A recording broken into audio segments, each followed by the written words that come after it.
So, for those who are new, what we were doing, and we're now picking up again, is a study through the Gospels. Normally at our church, we pick one book and we go verse by verse through that one book.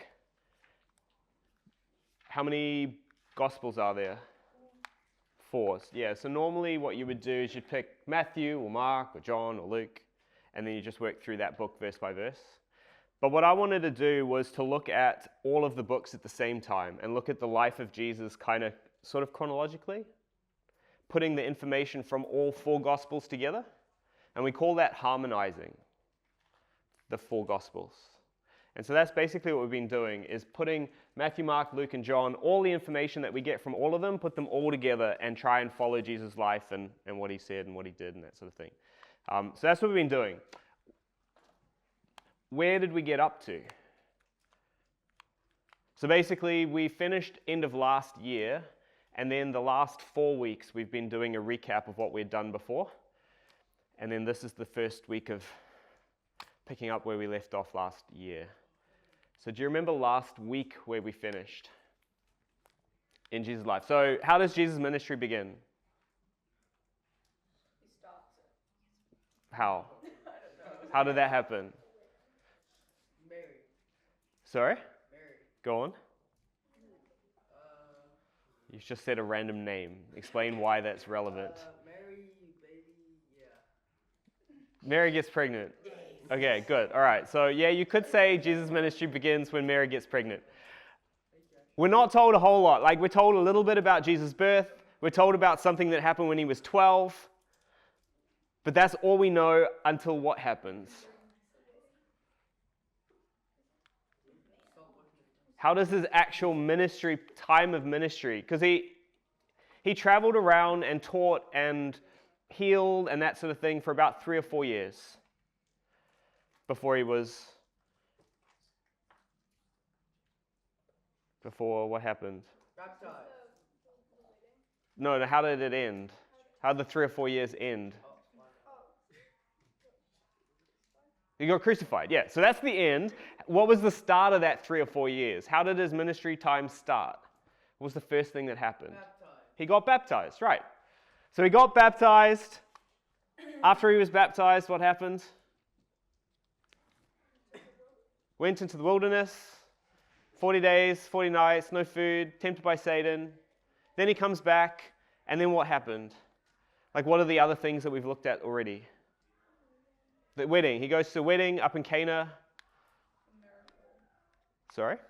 Turns water to wine. What else has happened?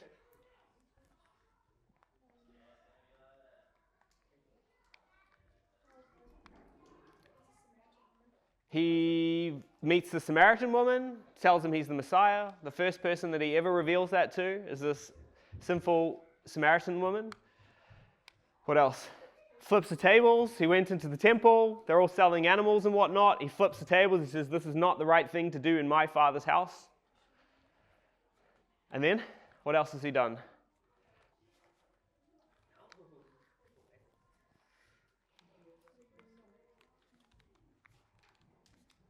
Didn't he heal the dude who went through the roof or something? Not yet. Not yet. He goes home. He goes to Nazareth. Teaches to them out of the scroll of Isaiah. And then they try to chuck him off a cliff. So then he moves. He leaves Nazareth and he moves where? Did he actually just walk away? That's what it says. I wish they said more, but that's what it says. So then he moved home. Where did he move to?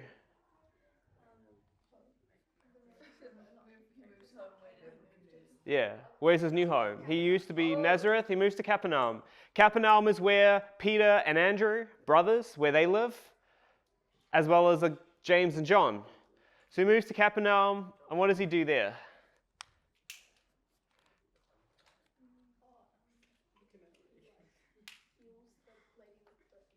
He heals a lady. Who was she? Sorry? Somebody's mum, actually mother-in-law, was really sick, high fever. He heals her. Peter's house. Yeah, it's Peter's mother. Peter and Andrew's mother-in-law. Well, no, I guess it'd be Peter's mother-in-law. Yeah, Peter's wife's mum. Then he goes down to the shore of the Sea of Galilee, and he teaches there, but the crowds are really big, and there's not a lot of space. So what does he do? Sorry? What? No, go. Just project your voice so I can hear you. Goes out on the water. How? Did he walk on water? Yes.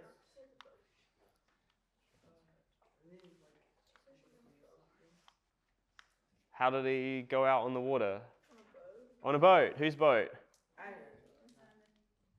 Simon Peter and Andrew. They have a little fishing boat. They've been fishing all night. They've caught absolutely nothing. They're washing their nets while Jesus is teaching the people.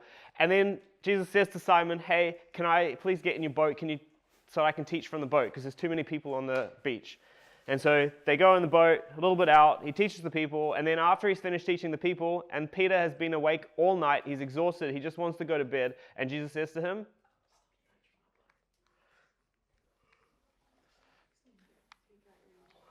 let's go a bit deeper. Let's go fishing. And Peter says, No, I'm tired. We've been fishing all night and we've caught nothing. But yeah, boss, if you tell me to, I'll do it. And so he goes out and they chuck their nets in the water, and what happens? catch a bunch of fish. Immediately, the nets are just overflowing with fish so that they start to break. So they yell to some friends of theirs, some business partners, James and John, who also have their boat there, have also been fishing all night. Say, come and help us. And they dump all the fish out of these nets into these two boats, so the both boats are full and are starting to sink. And then what does Peter say?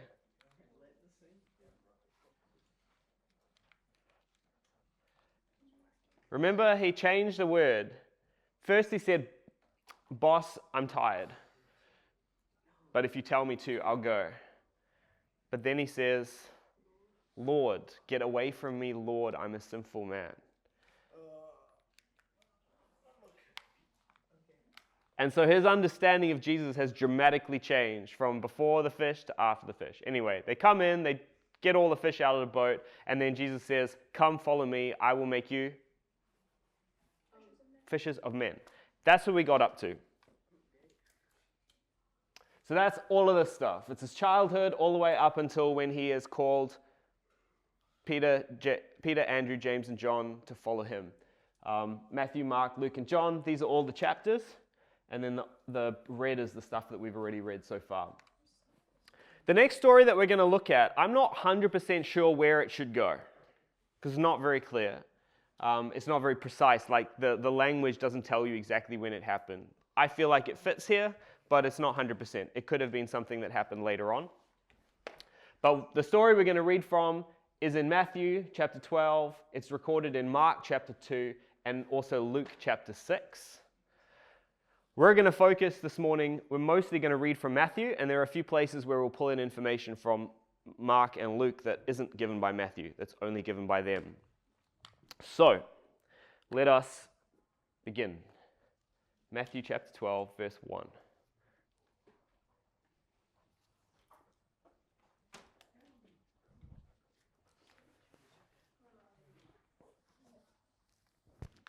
So what does it say? At about that time, Jesus was walking through some grain fields on the Sabbath. His disciples were hungry, so they began breaking off some of the heads of grain and eating them. Okay, so what's happening? So Jesus and his disciples are going for a walk.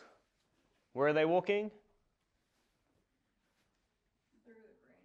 Through some fields with grain in it, farmlands, wheat or something. What day is it? It's a Sabbath day. What day is that? Sunday. No. Saturday. Yeah, Saturday. Technically, the Jewish day begins at sunset and goes till sunset.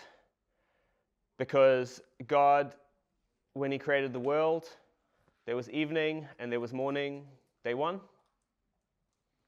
So they do their days from evening to evening. So technically, the Sabbath starts on Friday night when the sun sets, and it ends on Saturday night when the sun sets.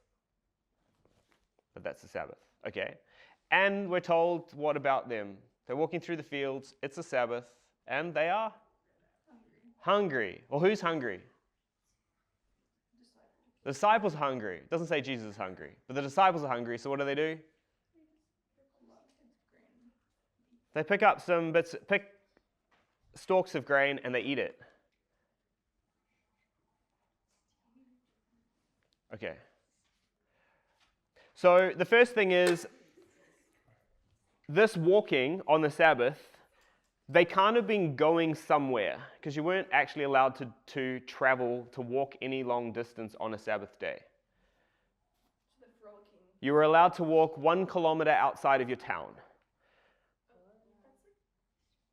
But so whatever they were doing, they weren't journeying somewhere. They were out it was just a nice afternoon probably, and they went for a walk. And the disciples got hungry.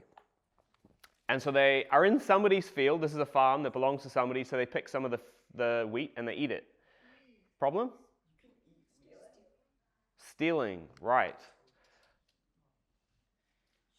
Sounds like they're stealing. However, they weren't stealing, because God had specifically in his law said you're allowed to do that. In Deuteronomy chapter 23, it says, when you enter the vineyard of your neighbor, you may eat as many grapes as you please, but you must not take any away in a container. So you're not allowed to go and collect up grapes from somebody else's field, but if you're walking through their field, you're allowed to eat grapes if you just pick them and eat them. When you go into the ripe grain fields of your neighbor, you may pluck off the kernels with your hand, but you must not use a sickle on your neighbor's ripe grain. Does that kind of make sense? You're not allowed to harvest their stuff enough that you could go off and sell it, but you're allowed to just pick it and eat it. That's okay. More than that, he also tells farmers, when you gather in your harvest of your land, you must not completely harvest the corners of your field, and you must not gather up the gleanings of your harvest. You must not pick your vineyard bare, and you must not gather up the fallen grapes of your vineyard. So basically, if you're a farmer and you have a vineyard or you have fields of grain, you basically don't be too, like make sure you've got every last grape off of your vines. Don't go all the way to the corners of your fields. Just leave them unharvested. And as you're harvesting, you're like cutting down stalks of grain. Some of it's going to fall to the ground. Don't pick it up. Just leave it there. That's the gleanings. It's the stuff that just falls while you're harvesting. Why? Why has he told them to do this? Sorry? You must leave them for the poor and the resident foreigner. I am the Lord your God. That's basically social welfare in ancient Israel. Is that in the fields, there will be grain that you can go and collect available. It's for the poor people.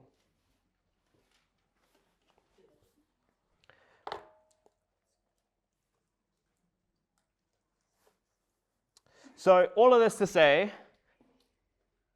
Jesus' disciples weren't stealing. That was not the problem with what they were doing, because you were explicitly allowed to do this by God, to pick grain and eat it. Okay. One of the things that I think is kind of interesting is that Jesus' disciples are hungry.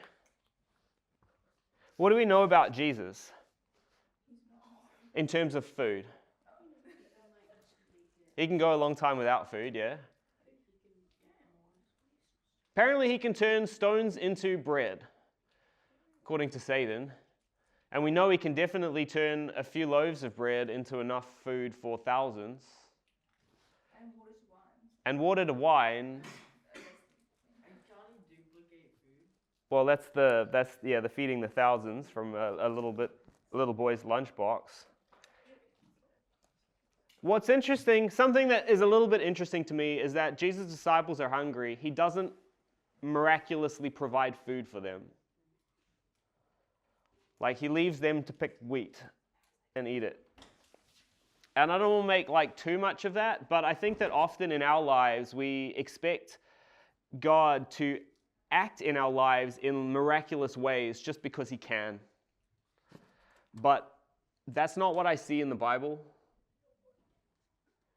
in the gospel, Jesus doesn't go around like a magician doing tricks just to impress people. And he is not a genie that does things just to make the lives of his followers easier.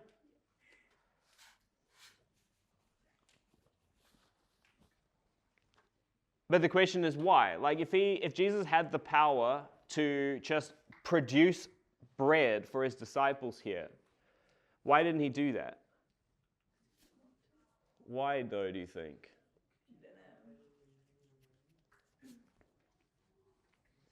But I mean, isn't it fun to just pluck stuff and then on it? I mean, like I like throwing blueberries in there.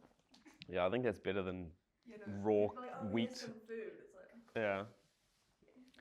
I think it has to do with the kind of relationship that Jesus actually wants us to have with him.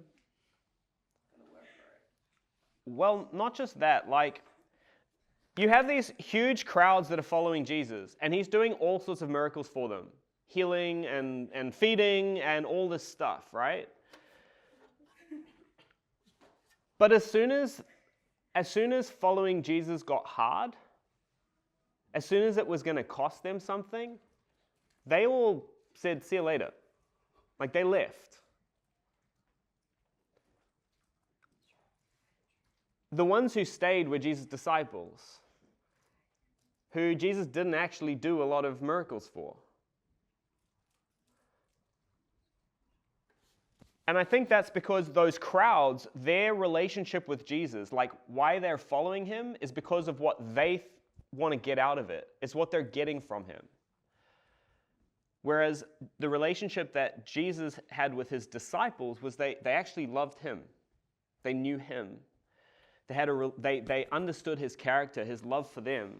And so they didn't want to be anywhere other than where he was, even if it cost them. Whereas the crowds that Jesus did all of these miracles for, their relationship was very shallow with him. It was basically just enjoying what they were getting from him, if that kind of makes sense. And so I think that that's a lot of why Jesus isn't constantly fulfilling every need that they have or that we have, is because it becomes essentially a relationship where, like when you're a spoiled child and you don't actually love your parents, you just like what they do for you, you know? Plus, in a sense, Jesus had actually provided food for his disciples by giving the law 1,500 years earlier that said, if there's grain in the fields, you can eat it. So, okay. So all good. They're walking through the fields on the Sabbath. They're hungry. They pick some grain. They eat it. Where do you think things are going to go wrong? Verse 2. Who wants to read verse 2? You can pass it around if you want.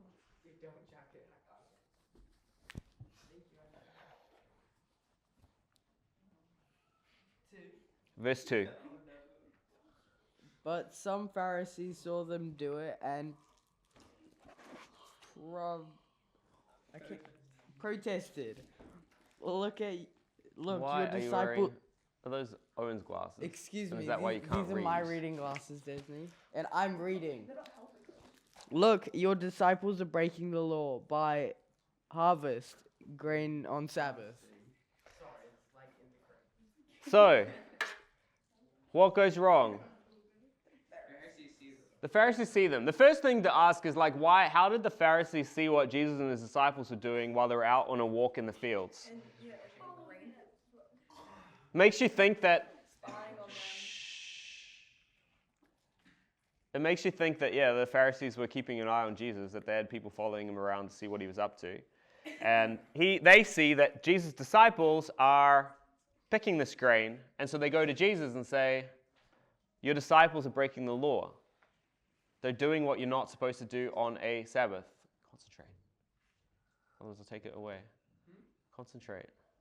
On what? Me, not. Yeah, because take your glasses off. Someone just looks incredibly angry right now. Just give him his glasses back. Okay. So what is the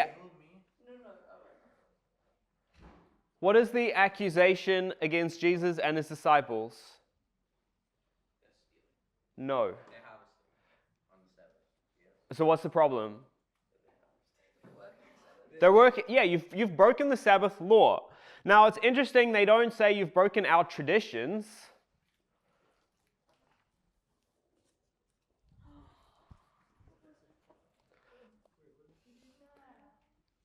It doesn't say that you've broken our traditions about the Sabbath. It says that you've broken the Sabbath law. And as I said, the law is not against stealing. The law is something else.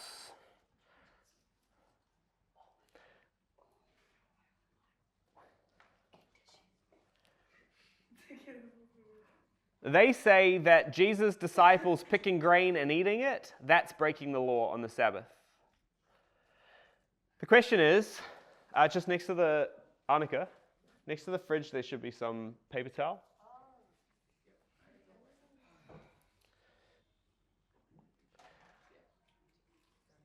So the question is, does the Bible say that it's against the law to pick grain and eat it on the Sabbath? No, it doesn't. Well, this is the thinking. Okay, so what does the Bible say you're not supposed to do on the Sabbath? Work, yeah. So this is Exodus 20. This is the 10 Commandments. God says, remember the Sabbath day to set it apart as holy. For 6 days you may labor and do all of your work, but the seventh day is a Sabbath to the Lord your God. On it you shall not do any work. You, or your sons, or your daughters, or your male servants, or your female servants, or your cattle, or the resident foreigner who is in your gates. For in 6 days the Lord made the heavens and the earth and the sea and all that is in them, and he rested on the seventh day. Therefore the Lord blessed the seventh day and set it apart as holy. So this is super clear, right? What are you not allowed to do on the Sabbath? What are you supposed to do on the Sabbath? Relax. Right, okay, very, very clear. The problem is, if you want to keep this law, and in Israel, the penalty for not keeping this law was really severe. Did they get rid of it? Sorry? Like, is it still there? It is still there. Well, sort of. It's optional in Israel, but kind of. If you broke this law, you were executed. It's one of the 10 Commandments. So for not relaxing. For doing work and not resting on the Sabbath. Can you get executed on the Sabbath? That's a good question. That's a great question. Well, okay, but then the question is, like, if you want to keep this law and you want to make sure you don't break it because the penalty is really, really severe, what's the obvious question you have to ask? What is work, right? What technically is work? Because you want to be very sure you're not working. And that's where the problem comes, because God doesn't actually define work anywhere. He doesn't give you this long, comprehensive list that says these things are work and these things are not work. These things you're allowed to do on the Sabbath, these things you aren't allowed to do on the Sabbath. So how do you know if you're breaking the law or not? Are you working for like money, or is that the sort of thing? Or does it mean just any work? Exactly. Work out, is that work? Exactly. You can make all sorts of arguments about what is or isn't and why it is and isn't. Somewhere you can start is there are a few places in the Old Testament where God does say this is work, don't do this. So you could maybe look at those examples and try and figure out what kinds of things God thinks is work. So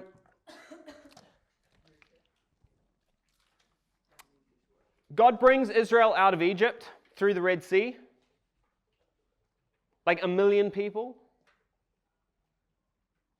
And they're wandering through the wilderness, following God. But the food that they brought from Egypt is starting to run out, or has run out. And so the Israelites are hungry. And so they start complaining.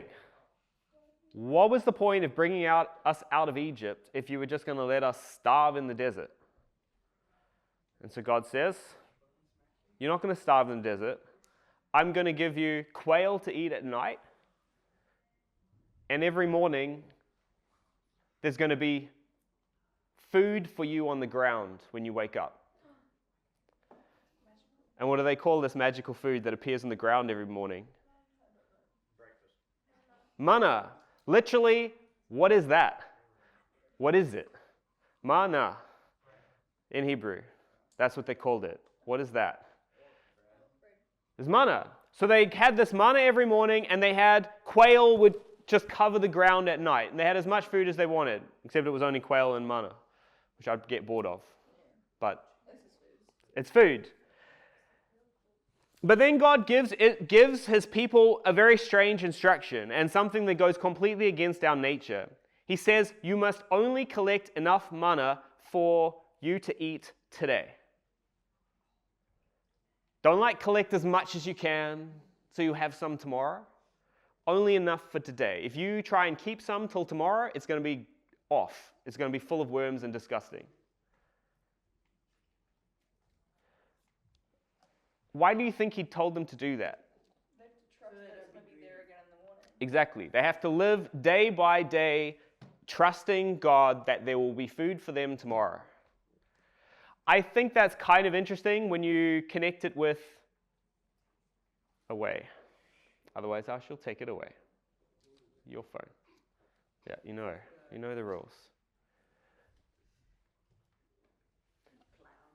So I think it's quite interesting when Jesus teaches his disciples to pray, what does he teach them to pray? About bread. The daily bread. Give us our daily bread. Yeah, I think it's kind of cool. When Jesus teaches them to pray, he teaches them to ask God, give us today our daily bread. Give us the bread that we need for today. Not like bread forever, just give us for today, which links back to manna in the wilderness, where they have to only collect the bread for today. And then I also think it's interesting when you connect Jesus' prayer here to his response to Satan, when Satan says, you're hungry, why don't you make bread? And he says,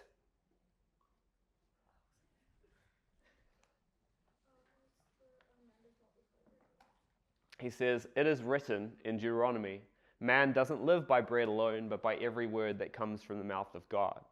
What's he saying?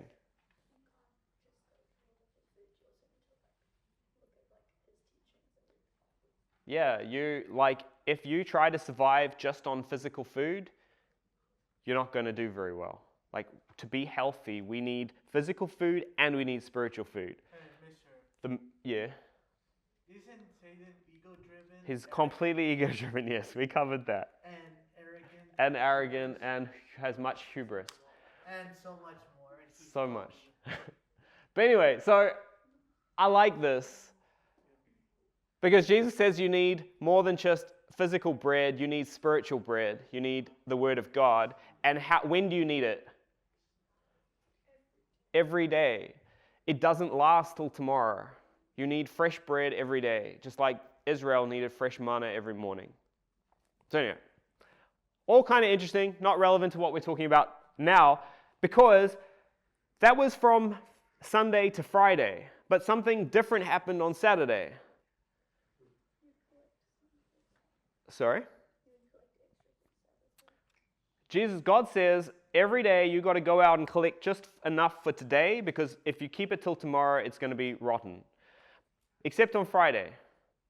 On Friday, you need to collect twice as much, and it will last till tomorrow, till the Sabbath, because there will be no manna available on the Sabbath. And so it says on the sixth day, they gathered twice as much food, 2 omers per person. Omer is just a quantity that we don't really know what it is. And all the leaders of the community came, but it was enough for one person to eat. It was 1 omer, so they got 2. And he said to them, this is what the Lord has said. Tomorrow is a time of cessation of work, a holy Sabbath to the Lord. Whatever you want to bake, bake today. Whatever you want to boil, boil today. Whatever is left, put aside for yourselves to be kept until morning. So in here we do get a little bit of what God says you shouldn't and shouldn't do on a Sabbath. What shouldn't you do on a Sabbath? Work. Specifically though, we're trying to figure out what is work. Collect, right. Don't go collecting manna on the Sabbath. Do it on the Friday. What else? Don't bake it. Don't boil it. Do all your cooking on the Friday and cook enough so that you can eat it on the Saturday. Don't do cooking on Saturday. Okay, so that kind of gives us a bit more information. And then in Exodus, a little bit later, chapter 35, it says, Moses assembled the whole community of the Israelites and said to them, "These are the things that the Lord has commanded you to do. In 6 days, work may be done, but on the seventh day, there must be a holy day for you, a Sabbath of complete rest to the Lord. Anyone who does work on it will be put to death. You must not kindle a fire in any of your homes on the Sabbath day." So what else should you not do on the Sabbath? Make a fire. And that kind of makes sense because you're not going to be able to bake or boil anything if you don't have a fire. What if you're really cold though? Too bad. Well, they're in the If you like desert. die of, like, or you just trust that you're not gonna die. I guess so. It's a desert. Hopefully it's not too cold at night. Anyway.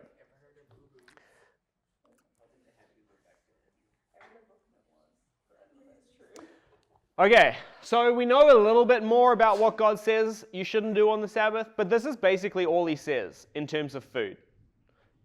Don't collect, bake, boil, or cook, or prepare food. But if we go back to the disciples, they're kind of collecting, they're picking, but they're not collecting heaps. Yeah, they're eating it immediately, they're not baking it, they're not boiling it, they're not making fires.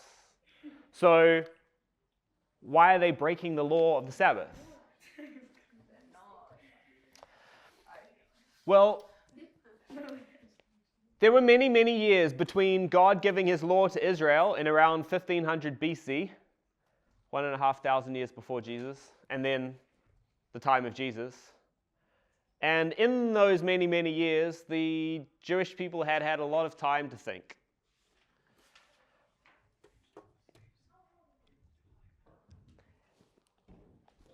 Clearly, preparing food, God considers work, and you shouldn't do that on the Sabbath. But what about cutting up an apple to eat it? Does that work? Are you preparing the food? You're not baking and boiling it, but like kind of the principle is you shouldn't be preparing food on the... But I like cut up apple. I don't like eating it with the core. What about peeling an orange? Because that's preparing the orange to eat it. It's preparing food.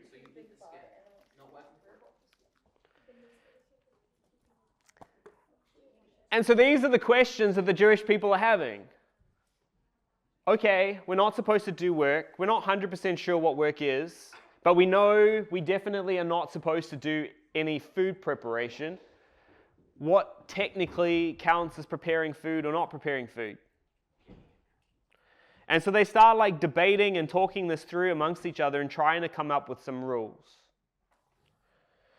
Now, before you criticize too much about being so pedantic about whether or not you're allowed to peel an orange, if your entire relationship with God and even the safety of your nation depends on you perfectly keeping God's law, then you need to be absolutely certain you know what God's law is, right? And so these Jewish scholars, they spent, 1,000 years debating and discussing amongst themselves and trying to carefully define every single one of the 613 commandments that God gave to Israel. Exactly what do they mean? The problem is, as we've seen, God is not super precise in his commandments. And so when you're not quite sure what he means by work, what do you do?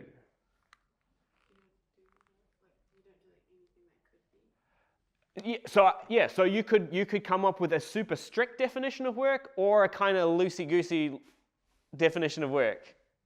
But if your whole relationship with God depends on you perfectly keeping his law, which side are you going to err on? More strict or less strict? Super strict, right? The more strict, the better. Did you say loose? Yeah. No, because because otherwise you might accidentally break his law without even realizing it, because you had set your rules too loose. And now you've broken his law. And Israel is going to be destroyed by the by the enemy armies because you accidentally broke a law thinking it wasn't as strict as it was supposed to be. So instead, where do you go? Super strict. You make your laws as strict as possible so that there is no chance that somebody accidentally breaks the law without realizing it. And they actually had a name for it. They called it making a fence around the law or around the Torah. And basically the idea is, here's God's law, 613 laws.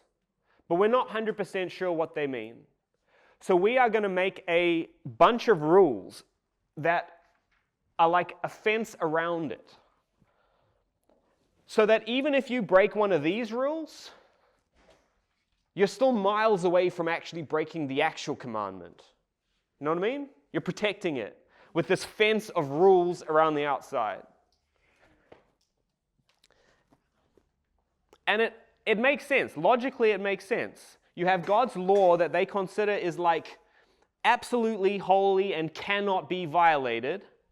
But humans, we make mistakes. And we're going to mess up.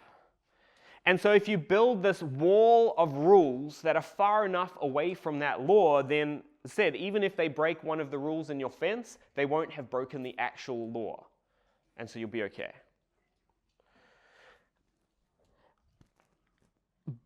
And if you're thinking this way, the stricter your rules are and the more they are, the better.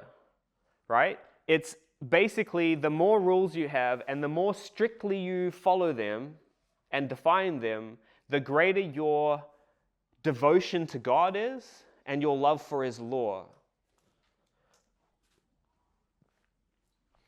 And so by the time of Jesus, certainly by 200 AD, so like 150 years after Jesus, when they turned what was called the oral law. So all of these rules, this hedge around the law, was just oral amongst the Pharisees.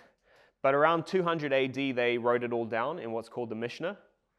And by the time they got there, the 613 commandments that God gave them had turned into like thousands of rules. Just the Sabbath, they had 24 chapters of rules about what you can and can't do on the Sabbath. And there's actually a quote in the Mishnah that says, the rules about the Sabbath are like mountains hanging by a hair. For there is very little written about them in the Torah, but the details of their rules are many. It's like there's this hair, which is what God actually said you can't do on the Sabbath.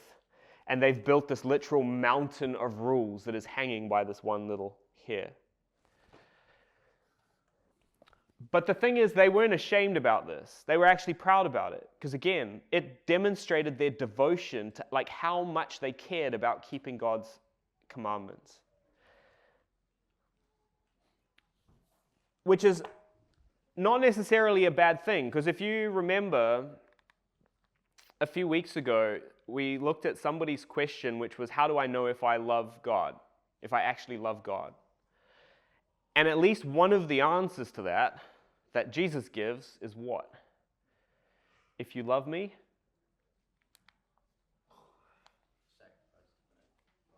you'll keep my commandments.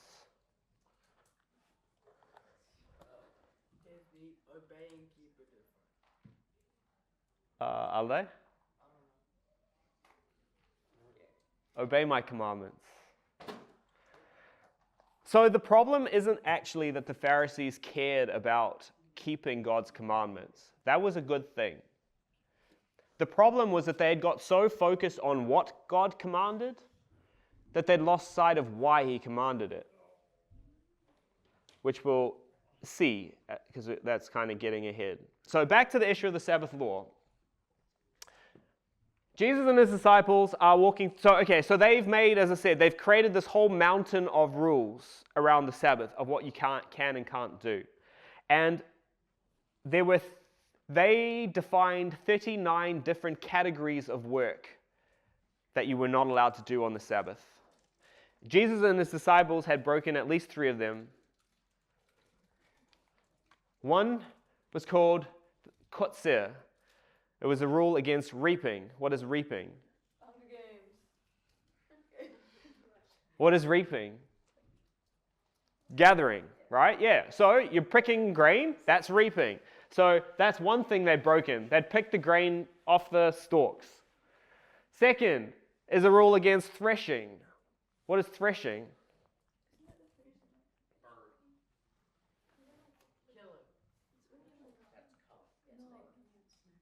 Basically, grain, or like think of corn, because we know corn a lot better. If you pick corn off the stalk, what do you have to do before that? You have to get the chaff, what they call chaff. It's the stuff around the corn that you're actually interested in. Grain is the same. Like if you pick a stalk of grain, there's the actual kernels, which is what you want, and then there's all the other stuff. Well, they bashed it on the ground to get the chaff, to basically break it all up. And then the wind would blow away the light stuff, which is the stuff they don't want, and leave they would actually throw it in the air, and the wind would blow the light stuff further, and the kernels would end here.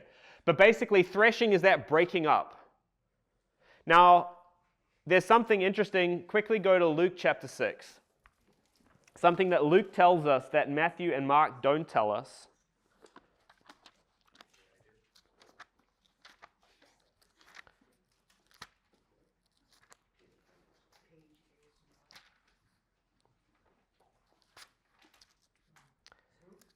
Okay, Luke chapter 6, verse 1. Who's got the mic?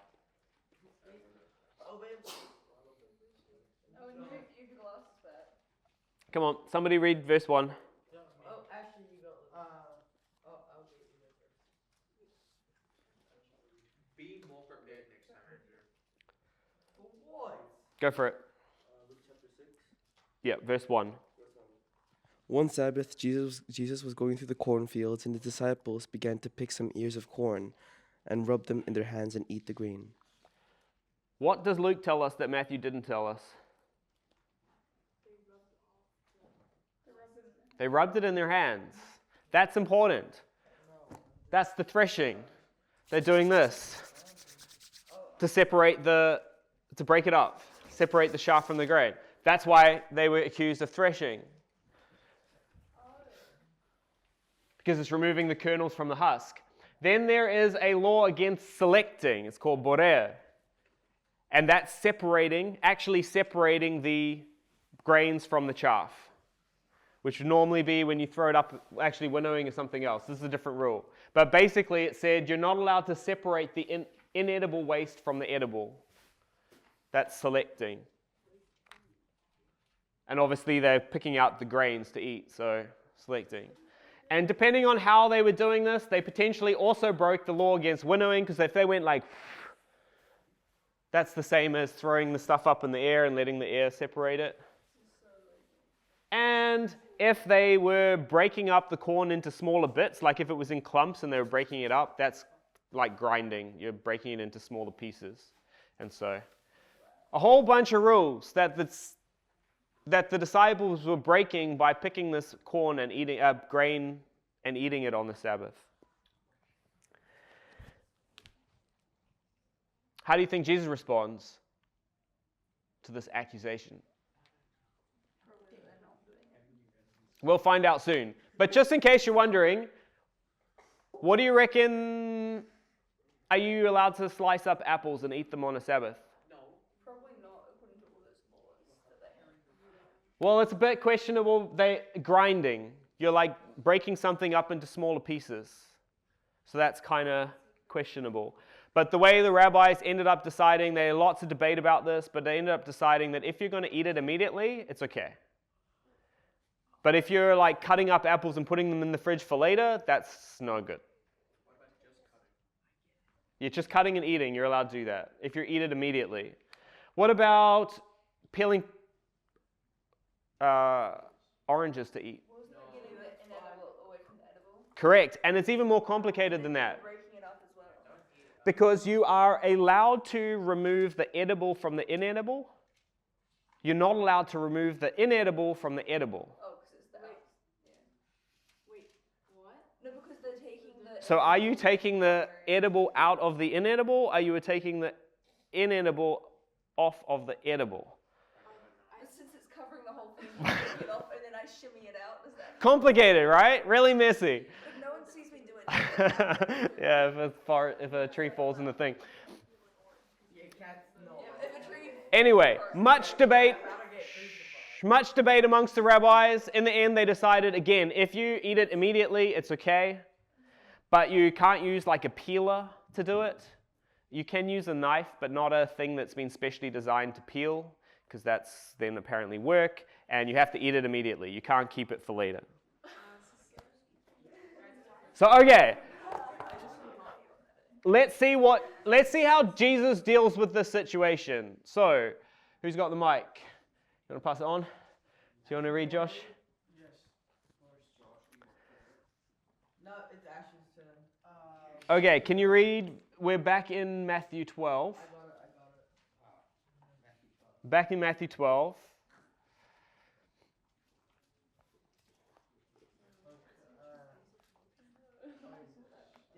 Yes. Yes. Verse 3 and 4.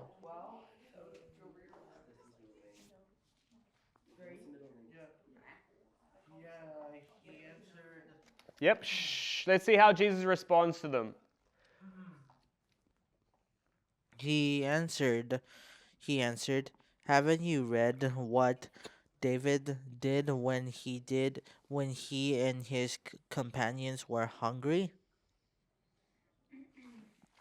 He entered the house of God, and he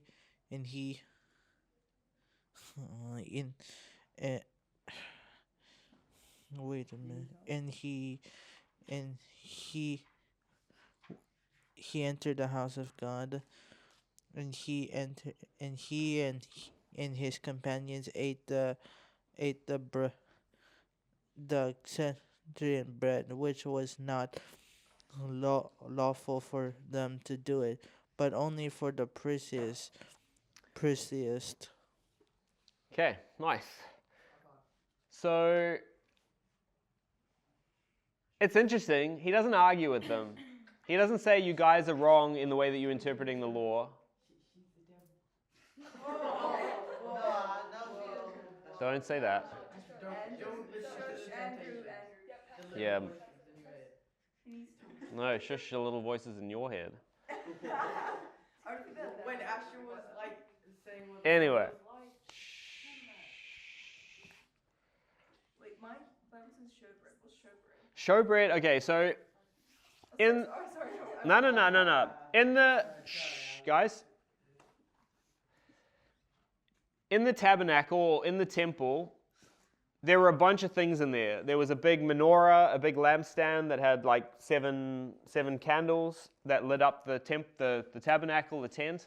And then there was a table that had bread on it, 12 loaves of bread. Yeah, it literally means like the face bread, like the bread that is in front of God. Supposed to be pretty. I guess, I don't know. Yeah, but so there's 12 loaves, and every Sabbath they would get changed for fresh bread. But it would just sit there. And then once it had been changed, once they'd taken it out and put fresh bread there, then the priests were allowed to eat the bread that had been taken out. But only priests were allowed to eat it. So it's interesting that Jesus doesn't actually argue with the Pharisees. He says, his argument is different, and it's the same argument he'll make again and again. It's like not technically that you're wrong, but you're missing the forest for the trees. You're so focused on, as I said, the details of what the commandments are. You're missing the bigger picture. You're missing the heart behind them. And it's a subtle kind of insult, because how does he begin his response? Have you not read? Haven't you read?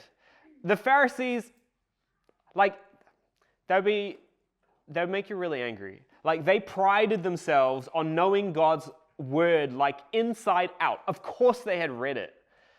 But he's kind of like, haven't you read it? And the implication is you might understand it. You might know it, but you don't understand it. You haven't actually thought about what my word says.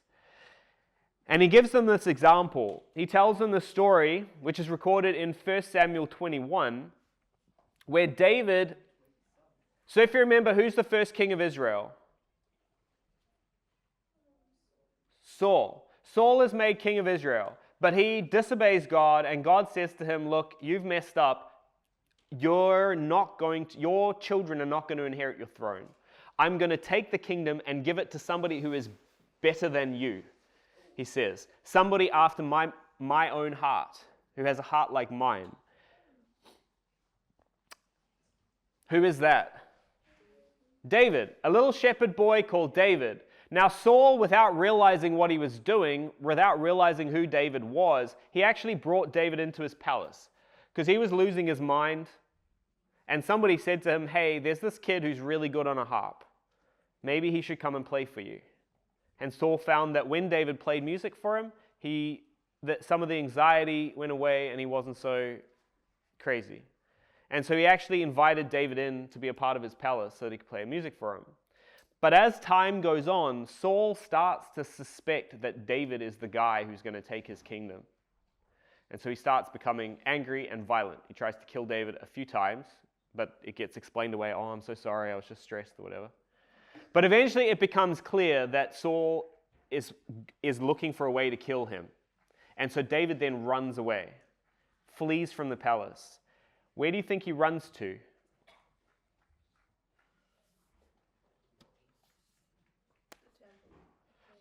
There isn't a temple yet, but there is a tabernacle. There's a tent. And it's in a place called Nob.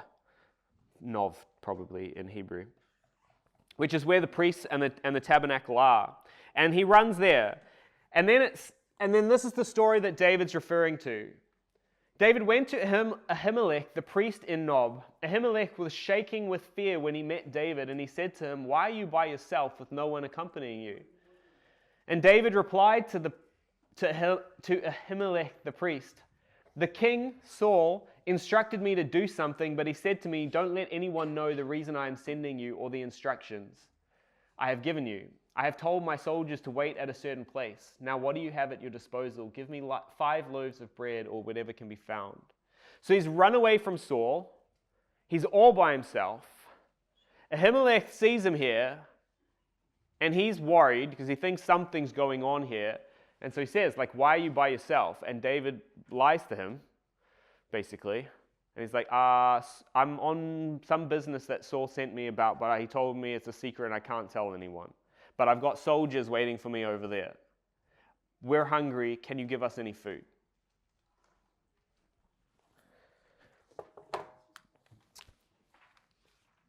But the priest, Ahimelech, says, we don't actually have any. The only bread we have is the bread that's just been taken out of the temple.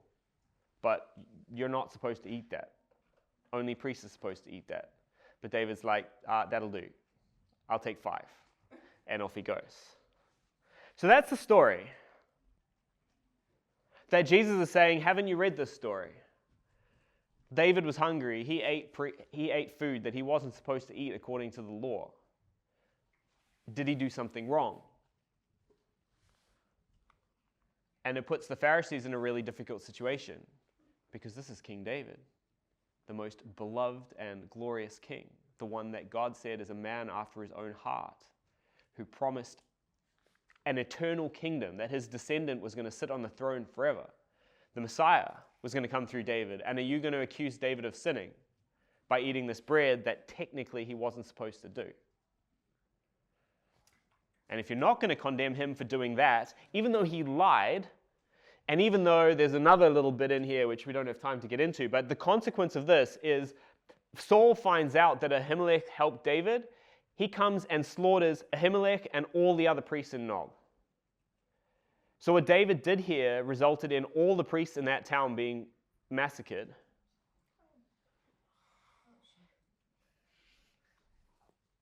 But you're not going to accuse him of doing something wrong? Well, then how are you going to accuse us of doing something wrong when all they did was pick some grain in the field and eat it? Is the point that he's making. Then he goes on, verse 5. This argument continues. Matthew 12, verse 5.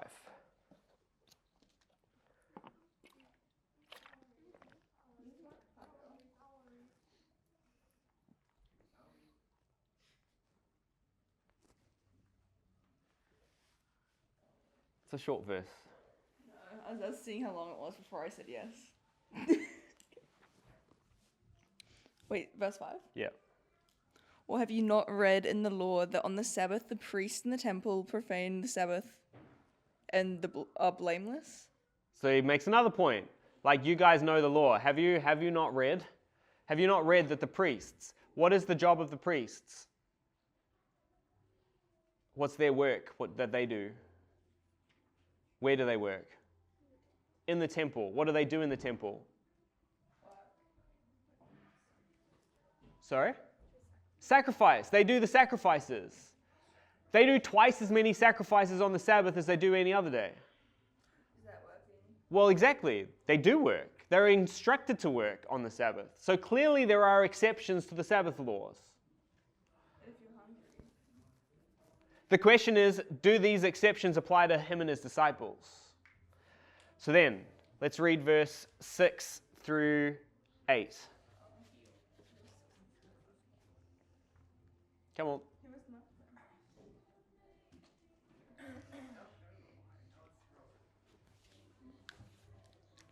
Yet I say to you that in this place there is one greater than the temple. Okay, stop there. So basically, the first thing he says is, the priests are allowed to work in the temple, even though it's the Sabbath. I'm greater than the temple. I'm greater than the temple. The temple was the place where God's presence was supposed to be physically present on earth, which is literally what Jesus was, God on earth. And so he's like, I am actually the temple, but even greater. And if it was okay for the priests to serve in the temple on the Sabbath, surely it's okay for my disciples to serve me on the Sabbath. But it's also crazy to be calling himself greater than the temple, which is the holiest, most sacred place on earth. Okay? But he continues. That's his argument number one. I'm greater than the temple, and they're serving me, so it's okay if they do some work on the Sabbath. Continue with the argument. Verse 7.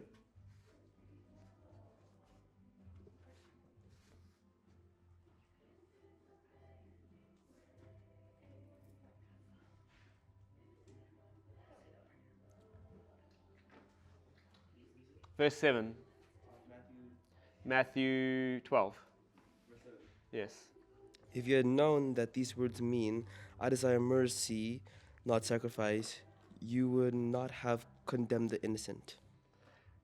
So this is the second thing, is like, I'm more interested in mercy than I am in sacrifice. Which links to something that is recorded in Mark and not in Matthew, but we won't turn there. But that's where he says the Sabbath, in the same conversation, he says to the Pharisees, the Sabbath was made for man, not man for the Sabbath.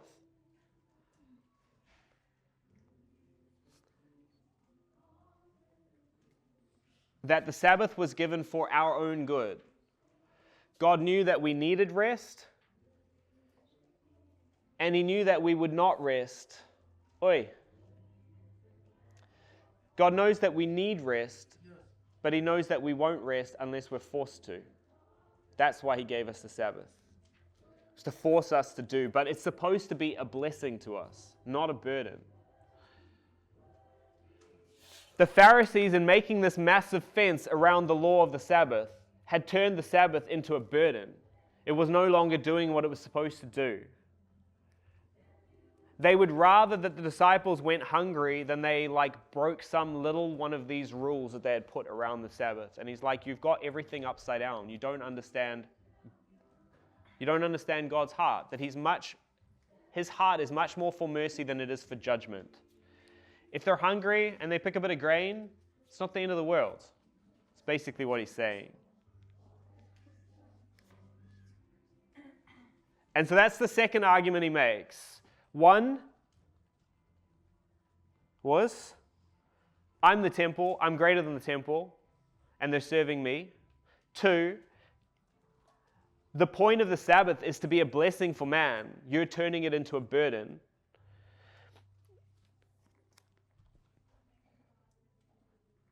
Basically, if you combine the law that God has given, which is actually a good thing, like the Sabbath, if you combine it with legalism, like you have to keep it all precisely, otherwise you're going to be, well, that leads to condemnation and death. But if you combine the law that God gave to us with grace, which Jesus gives, it's completely the opposite. It actually brings freedom and life in our lives. It gives you direction. It helps you figure out how you're supposed to act, but without the weight that legalism brings. Because if you're hungry and you need some grain, eat it. It's not the end of the world. So that's the second argument, but the third is way better. The last verse, verse 8. Who's got the mic? Can you read verse 8? Where's verse 8? Okay.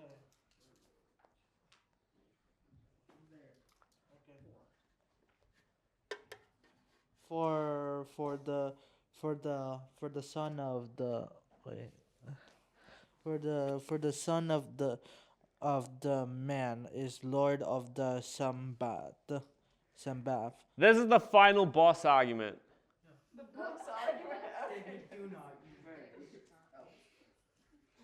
What does he say? Who's the Son of Man? Jesus. Is what? I am Lord of the Sabbath. Well, do they believe he's the Messiah? Yeah. No. So, like, we can read that, because I've read it so many times. I'm the Lord of the Sabbath. Fine. But that must have been like a bomb dropping in the middle there. Lord, what is Lord? The word. We talked about it last week. It's what Peter called Jesus. In Greek, it's kyrios. Or kurios. It's him to whom something belongs. It's the owner. The Sabbath law belongs to me. He's basically saying, I created it. I gave it to you. So who do you think you are to tell me what is and isn't okay to do on the Sabbath?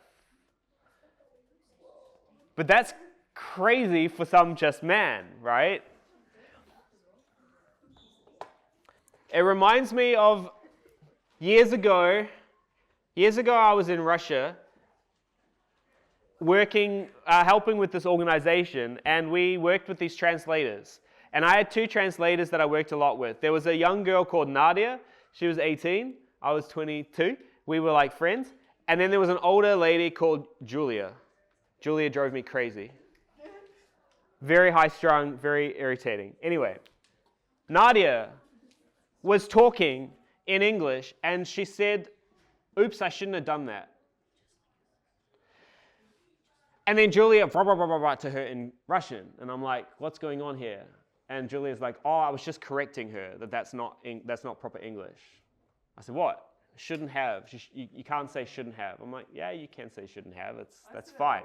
She says, no, I've never heard it before. There's no such phrase in English.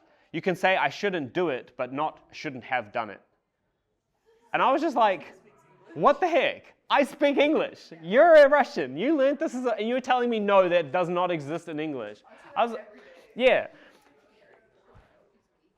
That is a little bit like what Jesus was saying here. I'm Lord of the Sabbath. Who do you think you are to tell me how to interpret this law? I gave it to you. I wrote it. That's a big claim. Do you think they believed him? Nah.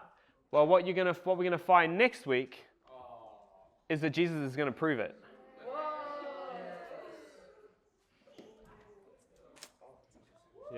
But we'll get there next week. Okay.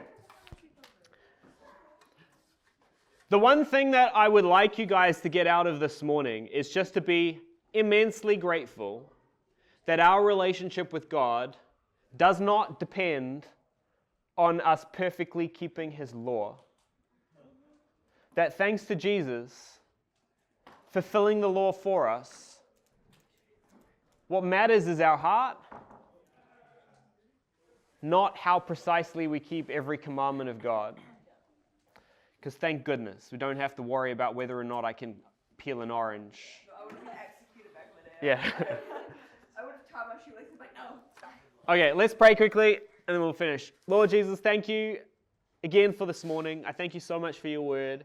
I thank you that you are Lord of the Sabbath and that you love us, that these things, that the laws that you've given are for our good, not to be a burden. And I thank you so much also that you've fulfilled the law for us, that you've kept all the commandments and that you've given your righteousness to us and forgiven us for all the ways that we mess up, so that we're able to walk and live in freedom in your love. And I pray and ask that you would make that more and more real in our lives. Please go with everybody today. Help us to have a good afternoon and a good week and bring us all back safely next week. In your name I pray, Jesus. Amen.